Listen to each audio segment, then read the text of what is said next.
দেশের স্থানীয় নির্বাচনে বেশি সহিংসতা হয়, তবে এবার নির্বাচন স্বচ্ছ গ্রহণযোগ্য হবে বলে জানিয়েছেন নির্বাচন কমিশনার আবুল ফজল মোহাম্মদ সানাউল্লাহ। বলেন, জনগণের ভোটে নির্বাচিত হবেন জনপ্রতিনিধিরা।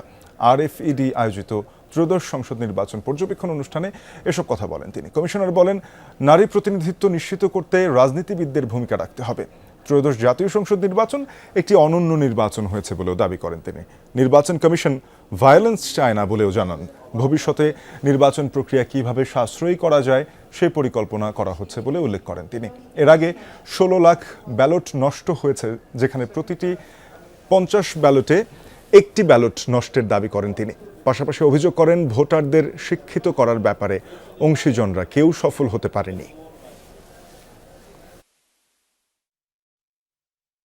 আমরা তো চাই জিরো ভায়োলেন্স, বাট বাংলাদেশের election unfortunately comes with violence. ত্রয়োদশ জাতীয় সংসদ নির্বাচন 12 ফেব্রুয়ারি যদি কোনো কারণে অনন্য হয়ে থাকে, এটা হচ্ছে ল্যাক অফ ভায়োলেন্সের জন্য।